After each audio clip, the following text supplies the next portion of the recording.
Robson Oliveira apresenta uma nova abordagem sobre a política de Rondônia.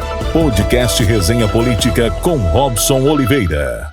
Olá, meus amigos, sejam bem-vindos ao podcast Resenha Política. Acompanhe a gente, compartilhe pelas nossas plataformas digitais, pelo Instagram, pelo nosso canal no YouTube, pela TV Rema, todo sábado e domingo às 23 horas. Conectem lá na TV Rema. Vale a pena assistir as entrevistas da terça e quinta-feira. No sábado, às 23 horas, a entrevista da terça. No domingo, a entrevista da quinta-feira. Também pode acompanhar pelo site Rondônia Dinâmica. Acessem, passe para os seus amigos, compartilhem. E hoje eu tenho o prazer de entrevistar aqui um especialista em lixo, mas é um especialista ambiental, o engenheiro Dr. Tiago Levi. Rondônia acompanhou durante esses últimos dias aí toda essa confusão, literalmente a confusão entre as empresas e aquela licitação que houve das PPP do lixo na capital. Uma empresa ganhou, depois passaram a perna, enfim. Deu uma confusão jurídica e terminou sendo resolvido, aparentemente, por uma decisão política, pela Câmara Municipal. Eu trouxe aqui o Dr. Tiago Levi para que a população possa entender, na linha do tempo, como é que essa confusão se instalou. Seja bem-vindo, Levi. É um prazer, um nordestino igual a mim, um especialista na área ambiental. Como é que foi? A marquise ambiental está há quanto tempo em Rondônia? Vamos logo recuperar essa história. Vamos. Bom dia, muito obrigado, Robson, por nos receber. Fico honrado em ser categorizado como especialista na área ambiental. Eu sou simplesmente um trabalhador tentando trazer à luz algumas questões que estão deturpadas, né? Falar com a população de Porto Velho. Mas nosso interesse principal é, sim, trazer luz a algumas questões que, porventura, não possam estar esclarecidas e colocar os fatos como, evidentemente, eles aconteceram, né? A Marquise é uma empresa que existe há 50 anos, dois amigos de faculdade fundaram a empresa e está na área de resíduos há mais de 35 anos. Hoje nós somos a terceira maior empresa no ramo de resíduos, a gente não chama mais de lixo porque o resíduo virou um produto, né? Então, é uma empresa que tem uma larga escala de know-how, de capacidade financeira, de seriedade nas tratativas nas praças onde atua. Nós atuamos em São Paulo, atuamos no Ceará, atuamos no Amazonas aqui. Porto Velho nós estamos, acredito eu, que há 30 anos, prestando um serviço para a população e preocupados com o bem-estar da população. Nosso papel aqui é de facilitador de um serviço, de operador de um serviço que é essencial. Não é nosso papel discutir o papel das instituições, né? Nós respeitamos todas as instituições, tanto o legislativo, como o executivo, como os órgãos do judiciário e de controle. Temos um profundo respeito pelo Tribunal de Contas, pela gestão municipal, mas a gente precisa sim discutir o que é correto e o que é verdade, né? Esse processo da PPP de resíduos, ele se inicia efetivamente com uma decisão do Tribunal de Contas em 12 de março de 2015. Em 2015. Em 12 de março de 2015... Qual foi essa decisão? O Tribunal de Contas do Estado determina que em 30 dias a gestão municipal inicie-se um processo licitatório para que a questão dos resíduos, da coleta e a destinação adequada, à época ainda feita na lixeira da Vila Princesa, seja definitivamente resolvida. O Tribunal de Contas entende que não se pode mais a situação de Porto Velho, uma capital nacional de importância na região norte do estado, não ter o seu serviço de resíduos equalizados e realizados com as melhores técnicas e tecnologias encontradas naquele momento. Naquele momento, a gestão municipal não toma nenhuma atitude. Ficou inerte durante 3 anos. Então, em 16 de maio... Durante esses 3 anos, esses órgãos de controle não... Eu acredito que sim. Eu acredito que os órgãos de controle, tanto o Tribunal de Contas e o Ministério Público, tenham atuado a gestão do senhor Mauro Nazif, enfim. Mas porque vocês estavam aqui. Estávamos, né? Mas assim, efetivamente, como nós somos uns prestadores de serviços, a gente não faz parte da comunicação entre o órgão de controle e a gestão municipal somente quando somos instigados a responder a algum tipo de questionamento. E eu falei nesse sentido mesmo, porque se vocês exploram um nicho desse, né, quer queira, quer não, há uma fiscalização também dos órgãos de controles. E deve ser realizada. E a destinação de resíduos sólidos e lixo, para o pessoal, lixo é um negócio complexo, né? Você, não só na questão ambiental, como na questão de saúde. Se o lixo, se o resíduo não for tratado quando eu falo não na sua destinação, mas tratado na sua complexidade como todo, de forma adequada, você tem um incremento de custo no saneamento, na saúde, né, em todos os órgãos. A universidade aqui de Rondônia, por muitos momentos, teve problema de funcionamento da própria universidade pela existência da lixeira da Vila Princesa. Então, em 16 de maio de 2018, o então prefeito, o senhor Hildon, tomou uma atitude que era, ele convocou empresas do mercado, seja de operadores de lixo ou não, para ofertarem projetos para a população de Porto Velho. Foi um chamamento público, chamado uma PMI, né?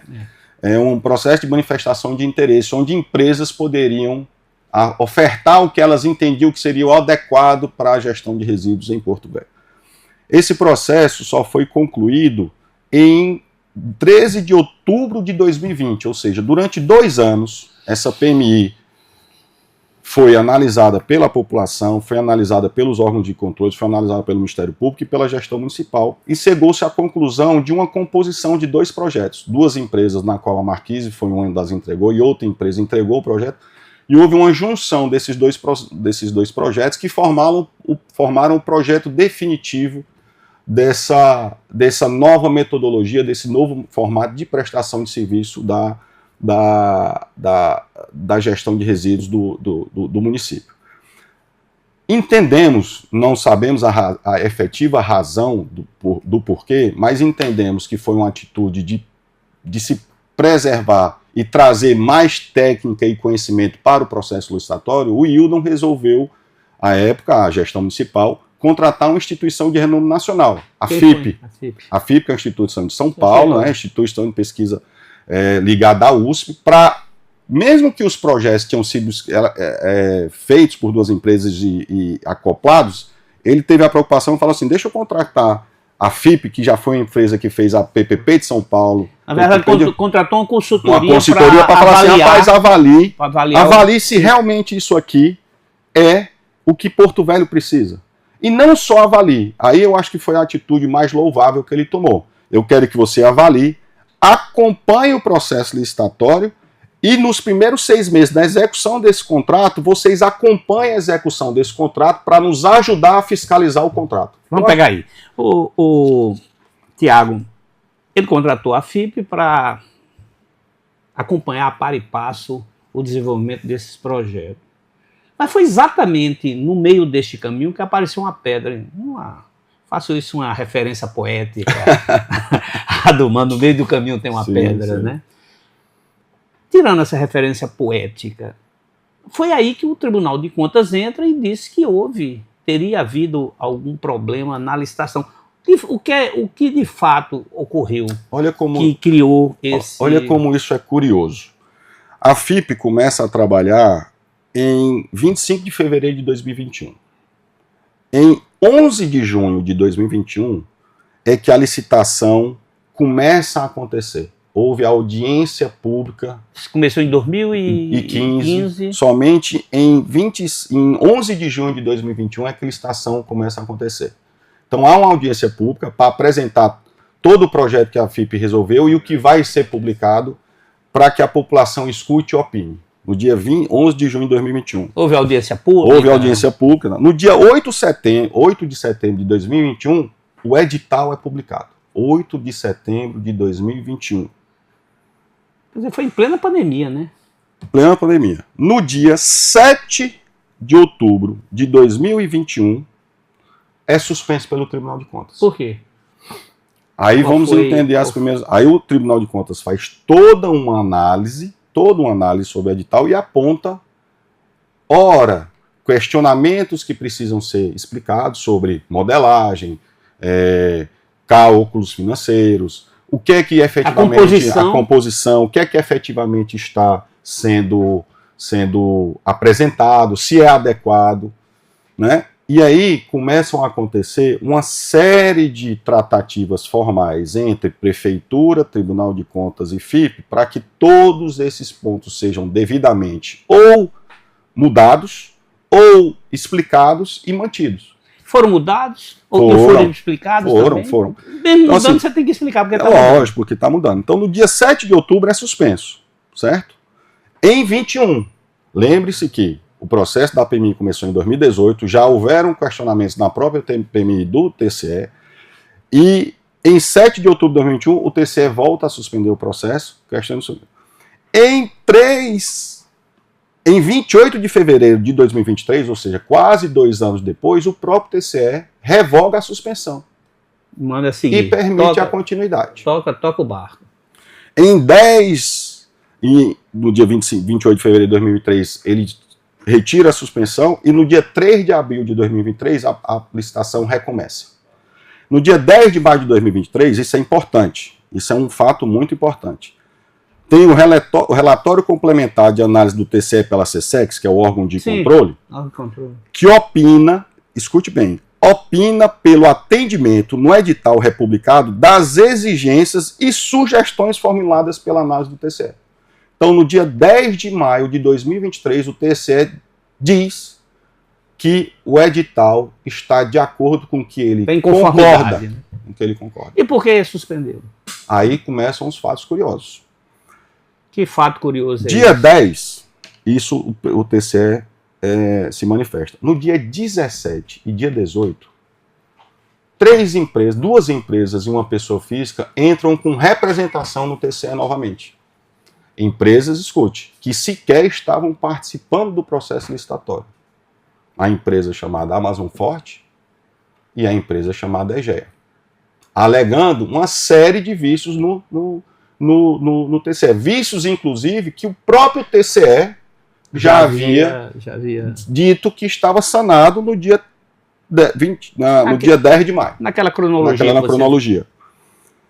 Então, no dia 22 de maio acontecem as duas primeiras fases da licitação. A primeira fase, onde você entrega todos os relatórios, só para eu entender, essas duas empresas que entraram como terceiras interessadas, por que quer queira, quer não, é um nicho, né? É amplo. É um contrato de 1 bilhão, se não me engano. Agora, só para deixar claro, não é 1 bilhão por mês, não. Não, é 1 bilhão durante 20 anos. Ao longo de 20 anos, né? E com 200 milhões a serem realizados de investimentos para a população. Outro dia um colega jornalista amigo meu perguntou, mas é 1 bilhão por ano, rapaz? Isso não. É ao longo de 30 anos. Eu acho que essa falta de comunicação faz com que as pessoas, é 1 bilhão ao longo de... E as pessoas não compreendem que quando se fala de 1 bilhão de faturamento, não é 1 bilhão de lucro. Existem todos os investimentos e custos que serão... Eu vou chegar nos investimentos, né? Porque quer queira, quer não. Quando você faz a modelagem PPP, parceria público-privado, né? Isso. Tem investimentos. Tem, né? Obrigatoriamente. Marcos a serem atingidos no contrato. Inicialmente, antes de começar a exploração de fato. De fato. Primeiro você investe para depois você receber sobre aquele investimento. Mas vamos voltar ao que eu ia perguntar. Essas terceira interessada do ponto de vista jurídico, né? Embora elas não estivessem participando até então, quer não, juridicamente é possível questionar. É legítimo. Elas questionaram o que de fato, qual foi o fato jurídico preponderante para que esse processo criasse essa confusão e essa polêmica toda? Dentre outros, o principal era que o projeto estava inadequado. Por quê? Beleza. Inadequado é aberto. Não é que é inadequado. Ele estava inadequado no sentido de que estava tendo uma tratativa para disposição final num aterro privado. De propriedade da Amazon Forte, tá certo? E que o projeto envolvia ainda a lixeira e a construção de um aterro sanitário. Então, basicamente, o que essas empresas mais bateram foi, no caso da Amazon Forte, isso, no caso da Egea, era a atestação. A Egea, como empresa de água e esgoto, ela dizia e argumentava que a licitação não deveria ter atestação, para que ela pudesse participar. Eu não sabia que a EGE também trabalhava com resíduos sólidos. Não trabalha, ela é um nicho de mercado que ela hoje avalia de forma a ter um contrato guarda-chuva. Já que ela tem água e esgoto no município, ela também quer o resíduo que ela entende como sendo complementar e poderia ter uma maximização de operação, etc. Fazendo etc. uma brincadeira. Tendo a sujeira, joga água para limpar. Exato, exato. Né? Tá no direito, é uma decisão empresarial e tal. Agora, você exigir. Era a mesma coisa que a Marquise fosse participar de saneamento e dizer assim, olha, eu não quero que tenha atestação de saneamento porque não é necessário. Isso não faz o menor sentido. Mas só para entender, então eles entraram discutindo a destinação do lixo. Parte disso. Eu sei que o nome técnico é resíduos sólidos, mas não fica à vontade, para a questão de linguagem aqui, especialmente nas nossas plataformas, para o pessoal entender. Até porque hoje um dos grandes escândalos que está posto no estado da Bahia é um problema de lixo. Por incrível que pareça, não é. O pessoal apelidou o Marco Moura de rei do lixo, mas o problema, a investigação, não tem nada a ver com resíduo sólido, nem lixo. Não, né? É nos contratos de obra e DENIT, DNR e tal, mas é como ele é conhecido como o rei do lixo, aí terminou virando a manchete. Isso foi muito ruim para o nosso setor, inclusive. Foi até bom a gente esclarecer isso agora. Não, eu ia perguntar de todo jeito se aquela empresa também teria... Não, ela atua sim no ramo de limpeza urbana, especificamente na Bahia. Mas vamos voltar para cá.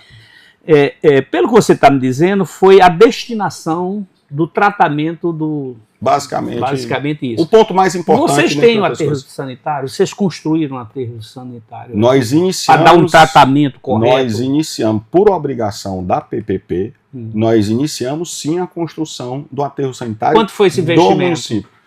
Ele foi um inicial. Hoje... Mas quanto é? Quanto está orçado? Está orçado, se não me falha a memória, algo em torno de 58 milhões de reais. Vocês vão ter que Nós vamos ter que desembolsar para construir esse aterro sanitário. Nós iniciamos essa construção, lançamos a pedra fundamental ainda no ano passado, foi um grande evento, explicamos todo o projeto, os benefícios que o aterro sanitário... Esse é o problema das pedras fundamentais, o governador fez um euro, até hoje o pessoal... Por isso que eu sempre digo que essa questão poética, o problema é a pedra do meio do caminho. É a pedra no meio do caminho. Nós fizemos com a melhor intenção, nós começamos a fazer, suspendemos agora por essa discussão eterna de anulação ou não do contrato, que nós entendemos que não está anulado. Mas, enfim.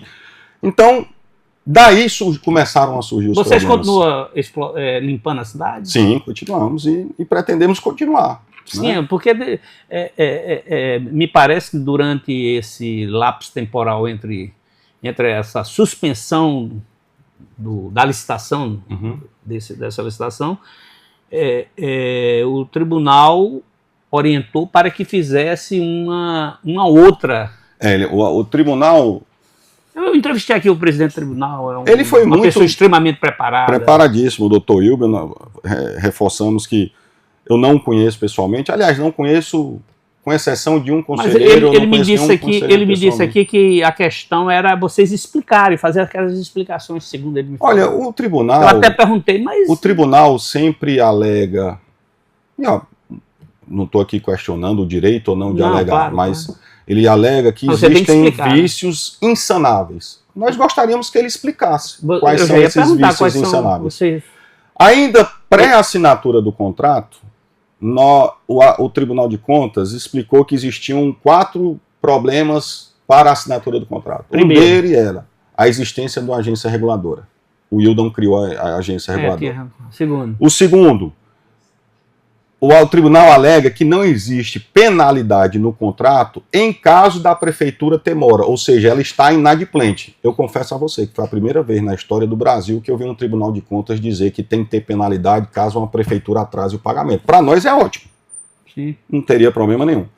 O segundo, que era a mudança do projeto em relação à destinação ser na Vila Princesa e passar a ser no aterro privado enquanto o aterro da prefeitura fosse construído. E o quarto, uma discussão sobre a necessidade da licitação ser técnica e preço.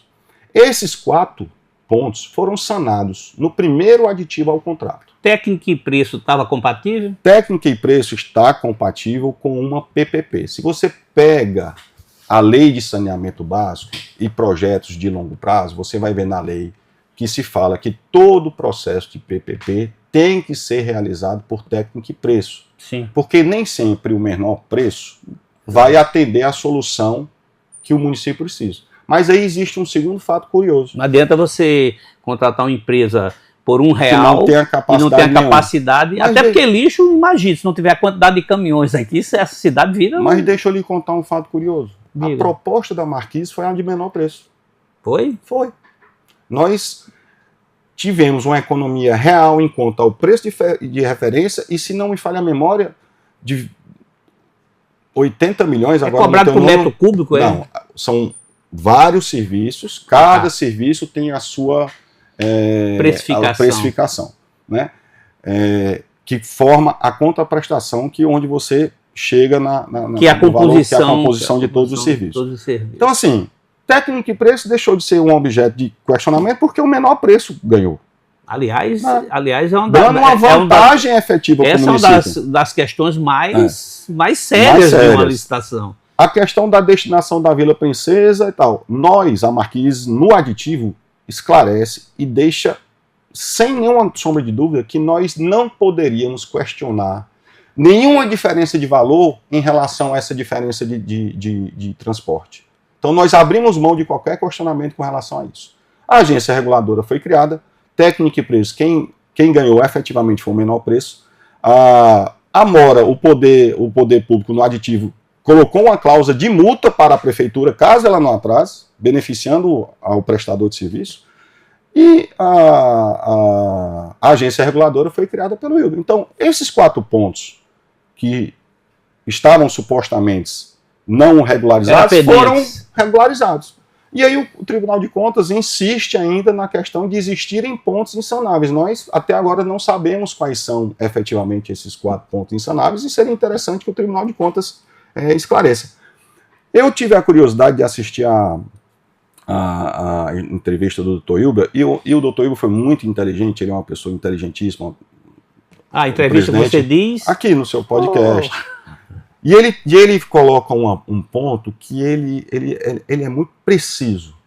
Ele diz o seguinte: o Tribunal de Contas é um órgão técnico, auxiliar. Quem cabe à decisão final é do Parlamento. Eu achei essa fala dele sensacional. Ele se manifesta sobre a aprovação de contas dos prefeitos, mas isso se estende também a outros assuntos relacionados de interesse da população. Eu achei essa fala dele uma fala muito honesta e precisa sobre, inclusive, o entendimento sobre toda essa questão que se está em curso, sobre quem tem que decidir, Executivo, Câmara dos Vereadores ou Tribunal de Contas. Reforço, não é que nosso papel ser julgador da ação ou decisão de qualquer um desses entes. Cada um tem sua autonomia. O Tribunal de Contas tem o seu papel constitucional. Tem o seu papel constitucional, assim como a Câmara, assim como o Executivo. O Dr. Hilber também, naquela entrevista, ele diz né, também que há uma confusão muito grande, eu concordo com ele, de que o Tribunal de Contas não é um órgão simplesmente de assessorar o Legislativo. Não é isso.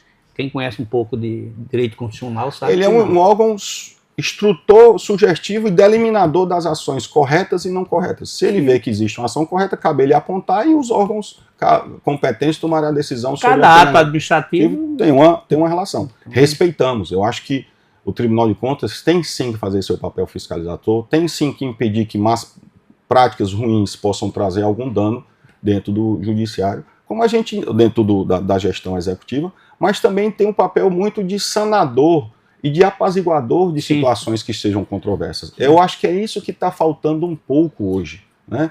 Eu perguntei sobre essas prevenções, para não ficar o tribunal apenas como se fosse um órgão de aplicar penalidades. Né? Não adianta você vir aplicar apenas as penalidades se o erário já foi... Né, já houve prejuízo. Né? Você tem que se antecipar os fatos para que exatamente evite isso. Perfeito. Bom, mas vamos então retornando ao processo, então todos esses fatos, e aí há uma mudança de rumo após essas representações. A licitação volta a ser suspensa no dia... Agora, recentemente. Não, ela foi suspensa novamente nesse período que houve logo depois das representações, e No dia 24 de outubro de 23, é retirada de pauta do Tribunal de Contas o julgamento dessa suspensão ou não da licitação, da continuidade ou não dessa pedido das licitação. partes? Não sabemos. Aí eu confesso ao senhor a você que nós não sabemos. E aí, depois dessa atitude do tribunal de retirar de pauta, eu acho que aí é que o Wilnon tomou a decisão de ir ao judiciário para tentar buscar uma solução. E ele consegue. A prefeitura foi ao judiciário. Prefeito, olha, diante um negócio que começou em 2015, foi lançado em 2018, 2021, passa 2 anos sob a análise do TCE, ele aprova, depois suspende, e eu preciso resolver uma coisa que é séria, que é a questão do resíduo do município. Eu estou sendo imputado de responsabilidade do Ministério Público se eu não resolver de forma definitiva a destinação. A destinação do lixo. Então, no dia 6 de fevereiro de 2024, ele consegue uma decisão no Tribunal de Justiça para dar continuidade à licitação. E aí, no dia 9 de fevereiro, acontece a terceira etapa da licitação. No dia 26 de fevereiro, acontece a quarta etapa. E no dia 5 de abril, ela divulga o vencedor dessa licitação. E só no dia 29 de abril de 2024 é que é assinado o contrato e emitida a ordem de serviço. Então, veja, é um processo que se inicia em 12 de março de 2015 e acaba em 10 de abril de 2024. 9 anos. Né? E durante esses 9 anos, ainda existir a argumentação de que o processo tem falhas. Pois é, Tiago, você fez uma cronologia até um ano atrás, né? Que foi a 10 de abril do ano passado. Posteriormente isso... Só que, após isso, teve outros desdobramentos jurídicos. Jurídicos. Existem 2 ações judiciais, aliás, 2 não, acho que 3 ou 4 ações judiciais que estão juntadas num processo todo, na segunda vara da Fazenda, do doutor Edeni, onde existe uma ação imputada pelo Tribunal de Contas e pelo Ministério Público pela anulação da licitação. Existe uma ação da Marquise pedindo o cancelamento do emergencial. Eles estão conectos, esses processos? Todos eles estão conectos. Né? Nós estamos apostando que o doutor Edeni, um juiz de excelência, está analisando o caso com critério, porque é um caso muito importante para a cidade de Porto Velho e para a sociedade. Né? Você não pode deixar a sociedade desassistida. Hoje a sociedade de Porto Velho é assistida em locais e de formas que nunca foram. Baixo Madeira, nós temos depoimentos belíssimos do trabalho que a gente tem. Vocês têm lá temos recolhimento, falando de recolhimento de quadriciclo, de caçamba, de barco.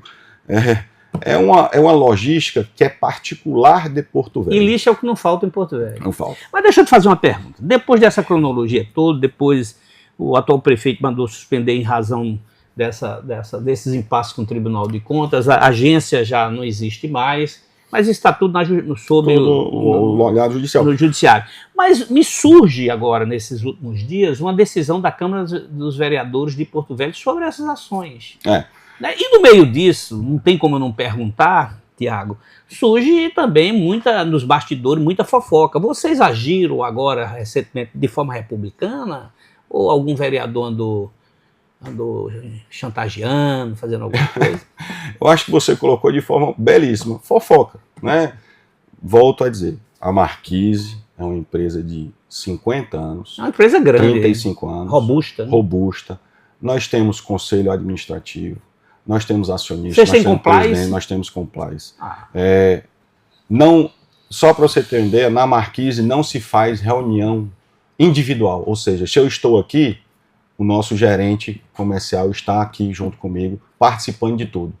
Então, assim, não existe absolutamente nada no escondidinho do cinema. Não. E se houvesse, nós seríamos os primeiros a ir aos órgãos cabíveis para fazer os nossos pronunciamentos. Até porque as empresas hoje, as grandes empresas, né, quando estrutura o seu departamento de compliance,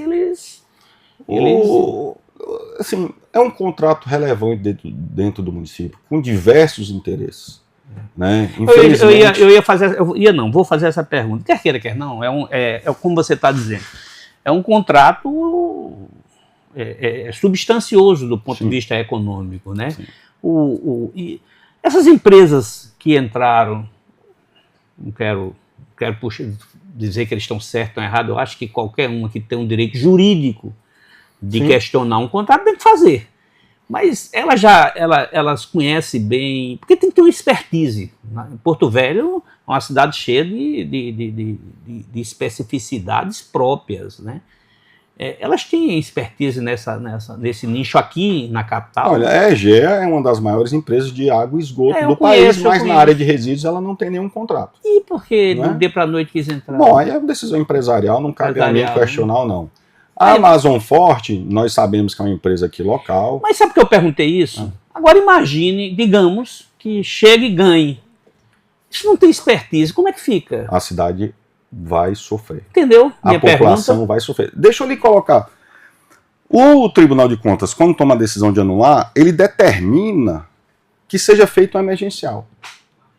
Isso também nos causou uma certa estranheza. Por que não permitir que o contrato, se assim fosse decidido, permitir que o contrato fique estabelecido para não haver prejuízo da população, enquanto se faz uma outra licitação. Para não haver descontinuidade. Para não haver uma descontinuidade. Para que um emergencial? Aí o emergencial sai. É outra briga jurídica. É outra briga jurídica. E o emergencial sai de uma forma assim completamente esdrúxula. Nós recebemos um e-mail. Não, vamos devagar. Esdrúxula. Esdrúxula, eu sei o que significa. Esdrúxula no sentido de não haver um processo formal técnico embasado, justificativa clara. Dizendo, contrata alguém para limpar. Contrata alguém para fazer aqui a limpeza. Nós recebemos um e-mail que não era institucional da prefeitura, não tinha... Quem foi que mandou? Foi licitações.pvh@gmail.com, botando um quadro de limpeza dizendo assim, nós queremos um preço por tonelada geral para vocês fazerem a limpeza de tudo que é feita hoje. Aí nós fomos olhar o termo de referência, identificamos logo o primeiro problema. Qual? Porto Velho, na coleta de Porto Velho, no caminhão compactador, caminhão de lixo, a gente vai com um motorista e 3 garis. Ali, esse emergencial sai com um motorista e 2 garis. Eu falei, tá estranho isso. Como é que um caminhão com 2 garis vai conseguir fazer a limpeza da cidade? Não consegue. De cara você vai gerar um problema de desemprego. Não querendo ser motorista desse. Então, de cara, 30% da mão de obra vai ficar desempregada, 30% dos trabalhadores... Vocês empregam quantas pessoas aqui hoje em Porto Velho? 350 pessoas. 30% disso vai ficar desempregado. São 30% são 90 famílias, 100 famílias que vão ficar sem emprego. E segundo, os 2 garis vão trabalhar em condições semelhantes à escravidão, tendo que coletar 4 toneladas, uma sobrecarga desumana de percurso e tal. Segundo ponto, não tinha sequer uma minuta de contrato. Como é que eu vou analisar uma licitação que eu quero participar? É apenas uma manifestação se eu não sei nem quais são as cláusulas contratuais que estarão imputadas às minhas responsabilidades. Né? E terceiro, um preço único dividido pela quantidade de toneladas, somando-se hospitalar, de entulho, do baixo madeira, do alto madeira, num preço só dividido por uma quantidade de tonelada. Como é que eu vou ser fiscalizado, eu vou ser multado? Caso eu não faça a coleta hospitalar, vai ser descontado da quantidade de tonelada total? Então, assim, é um processo sem pé e sem cabeça. Vocês também fazem o recolhimento hospitalar? Fazemos. Porque tem uma complexidade, é um resíduo perigoso, ele tem um tratamento específico. É coisa séria, não é coisa para amador. Né? Então, assim, nós, por opção, por acreditar que o contrato é válido e o contrato é legal, decidimos, inclusive, não participar do emergencial. E aí, existe uma alegação hoje na cidade, divulgada em sites, inclusive não existe vencedor, tá certo? Dessa licitação. Não foi promulgada, não foi homologada. E já tem empresa dizendo que é a vencedora e que vai começar na próxima semana. Foi por isso que eu chamei aqui para vocês. Eu acho isso um espetáculo, porque assim, já existe alguma coisa prévia... É espetáculo de horrores. De horrores, né? Existe alguma coisa já prévia estabelecida e combinada? Eles vão começar na próxima semana? Não sei, eu não sei. Mas eu estou executando o serviço e estou recebendo por ele. Eu entrevistei aqui o prefeito, ele assumiu essa bomba agora, né? Quer queira, quer não. Quando ele chegou, vamos ser bem sinceros, ele chegou, o cara fica preocupado de botar a assinatura ali, ele não está errado não. Cada um tem um negócio aqui em Rondônia, tem um grande intelectual aqui, em Rondônia diz assim, cada um cuide do seu CPF, chama a educação. É verdade. Né? Então o prefeito está cuidando dele. Mas ele me disse aqui que quer que resolva. Ele falou para mim aqui na entrevista, o Léo Moraes, eu quero que resolva. Eu quero que resolva da forma adequada e corretamente e juridicamente correta. Ele disse que não vai se meter. Perfeito. Mas vamos voltar. A Câmara dos Vereadores votou para que vocês continuassem. Não é que ela votou para Marquise ou a Rondônia continuar. Ela votou para que a lei que aprovou a assinatura do contrato permanecesse válida. O que aconteceu? O prefeito Léo Moraes, que consequentemente dá legalidade para continuar do nosso contrato, tá certo? Mas tem que haver uma distinção, porque senão fica uma coisa parecida que é para o favorecimento da Eco-Rondônia. Não é. Houve uma discussão institucional. Eu ia fazer essa pergunta seguinte, né? Porque o que está se passando é isso, que foi feito para ajudar a Marquise. Não, acho que ela foi feita para tornar mais correto um procedimento que foi executado. Mas o prefeito Léo Moraes, obviamente, assume uma gestão com esse assunto ainda em tela, em discussão.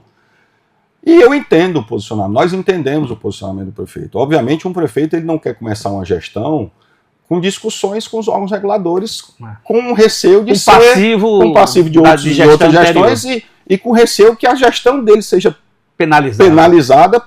Né? Ele falou isso para mim. E eu entendo que ele se sentiu pressionado para tomar uma decisão, para mostrar ao Tribunal de Contas que estava atendendo ao Tribunal de Contas. Mas ele tomou uma decisão equivocada. Ele primeiro faz uma anulação juridicamente inválida, porque ele não respeita o rito de anulação, tá certo? E ele anula o contrato e depois submete à Câmara a anulação da lei que dava suporte ao contrato. Nós acompanhamos aí por 40, 50 dias essa discussão dentro da Câmara, onde houve a votação, e a Câmara diz o seguinte, ponto 1, não faz sentido nenhum a Câmara de Vereadores dizer lá atrás que estava tudo certo, tudo ok, e votar pela continuidade da assinatura do contrato. E agora a gente dizer que a gente errou e que não estava. É porque a origem da lei é da Câmara. É da Câmara. Não faz o menor sentido isso. E ponto 2, nós entendemos sim que o processo está legal e que a gente tem o direito de discordar do Tribunal de Contas. Na verdade, terminou voltando à Câmara um controle de legalidade. Legalidade. Então, nós entendemos. Eles reconheceram que a lei que eles aprovaram. Claro, estava correta. Estava correta. Então, esta lei dá suporte ao contrato e dá suporte à continuidade do contrato. Não foi uma lei Marquise, não. Não, pelo amor de Deus. Na verdade, eles analisaram uma lei que eles já haviam aprovado e olharam se, do ponto de vista da legalidade, se todo o processo estava legal, se o que eles discutiram tinha procedência. E, sobretudo, se eles tinham a capacidade institucional de sobrepor uma sugestão do Tribunal de Contas. Nenhum vereador fez uma chantagemzinha nesse meio de caminho, não? Graças é uma pergunta, não é afirmação. Graças a Deus, não, e principalmente porque a gente não se submete à chantagem. Tudo bem. A gente perde o contrato e vai embora da cidade, mas não quer esse tipo de problema. E você está aguardando isso? Você, quer queira, quer não, essa empresa... Parece que esse contrato temporário não foi homologado, então. Não. Então não tem como, sem homologação não tem como ser substituída. Nós estamos tranquilos, estamos cientes dos riscos que a gente tem hoje, apostamos que essa situação seja resolvida definitivamente nos judiciários e, novamente, estamos aqui como um facilitador para que essa briga institucional não interfira no cotidiano da população de Porto Velho. Nossa intenção é ser um bom prestador de serviço, investir nos benefícios que esse contrato traz, 200 milhões de reais, um centro de tratamento e transformação de resíduo. Nós vamos construir um aterro sanitário, construir uma usina de triagem. Vai ser onde o local? Em frente, do outro lado da BR, na Vila Princesa. Não tem nada, não vai mais afetar a Universidade Federal, não? Não, de jeito nenhum. É uma tecnologia moderníssima. Nós vamos aproveitar o biogás e produzir biometano. Vocês vão produzir biometano. Vocês produzem, se em Fortaleza nós produzimos 20% do gás de cozinha, o gás que chega no fogo nas indústrias do estado do Ceará, vem do nosso aterro sanitário. Vem do nosso aterro. A gente produz 100 mil metros cúbicos dias de biometano, que é um gás natural. Temos todo o investimento em ecopontos, temos o investimento numa central de educação ambiental que se fará na própria Vila Princesa, uma escola para que as crianças da Vila Princesa possam estudar e aprender sobre resíduos. São aquelas pessoas catadores. Né? Então, tem toda uma condição nesse contrato que permite elevar Porto Velho a uma das cidades com maior destaque no âmbito nacional.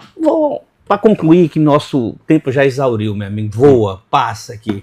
A última pergunta, eu vi teu currículo, você é um especialista na área ambiental, né? Então, você pode garantir, porque o Brasil hoje, final do ano, vai sediar a COP. Né? Vocês podem garantir que, do ponto de vista ambiental, vocês estão apresentando aqui um trabalho, um projeto adequado a essas novas realidades, desses cuidados? 100%. 100%? Esse contrato, em se continuando, e nós temos certeza que ele vai continuar, ele será um motivo de orgulho para a população, um motivo de orgulho para a gestão, e o prefeito pode ir na COP e dizer que tem um contrato que trata o resíduo, que é referência no mundo. Né? Hoje, o que existe é uma situação precária, onde a prefeitura destina o resíduo num aterro privado, de uma empresa que está brigando para cancelar a licitação e que cobra o segundo maior preço de limpeza urbana de destinação do país, R$ 170 por tonelada. Essa mesma empresa cobra de mim, no contrato de Taubaté, R$ 90 por tonelada. E o preço aqui vai ser quanto? Aqui é um pacotão, Sim. Tá certo? Onde aqui existe somente um aterro sanitário. A pessoa chega lá, o caminhão chega lá, põe o lixo, desenvelopa e aquilo. Aqui você vai ter aproveitamento de gás, compostagem, tratamento, separação, apoio aos catadores. Existe toda uma tecnologia inerente que hoje a população de Porto Velho está deixando de ser atendida. Tiago, lamentavelmente nosso tempo já foi. Eu gostaria muito de poder passar o dia com você aqui conversando. Aí... É um prazer para a Marquise estar aqui. É um prazer também ouvir você, mas passar o dia não dá. Não dá, né? Não dá, eu tenho... Mas agradecemos. O nosso intuito aqui é diferente. Nós não estamos aqui para discordar do Tribunal de Contas. O que o Tribunal de Contas precisar de nós para esclarecer, o Ministério Público, nós fazemos constantemente visitas ao Ministério Público, ao Judiciário, ao Tribunal de Contas. Nossa intenção é até porque para discordar tem os meios jurídicos, que é natural. Natural. O diálogo é importante. Não adianta cada um ficar no seu canto, sim, defendendo uma posição onde a população de Porto Velho está deixando de ser o protagonista para virar um coadjuvante que pode ser afetado definitivamente. Uma cidade cheia de delegações, imagine se não recolher esse lixo. Prezamos pela gestão do prefeito Léo Moraes, que ele tenha sucesso e que ele não se sinta pressionado porventura as pressões que não façam sentido. Eu conheço o prefeito, ele não é muito de submeter a pressão, não. Ele que é bom, meio durinho assim, mas aquele TikTok dele é danado. É danado? Seja bem-vindo, querido. E mais uma vez, muito obrigado. O objetivo dessa entrevista foi esclarecer mesmo. Perfeito. E sempre que quiserem, estamos à disposição. Um abraço. Continue com a gente, compartilhe nas nossas plataformas, no podcast do YouTube Resenha Política, no Instagram, e também acesse lá o site Rondônia Dinâmica. Sábado e domingo, não esqueça, a TV Rema, às 23 horas, retransmite os nossos programas que vão ao ar na terça e na quinta-feira.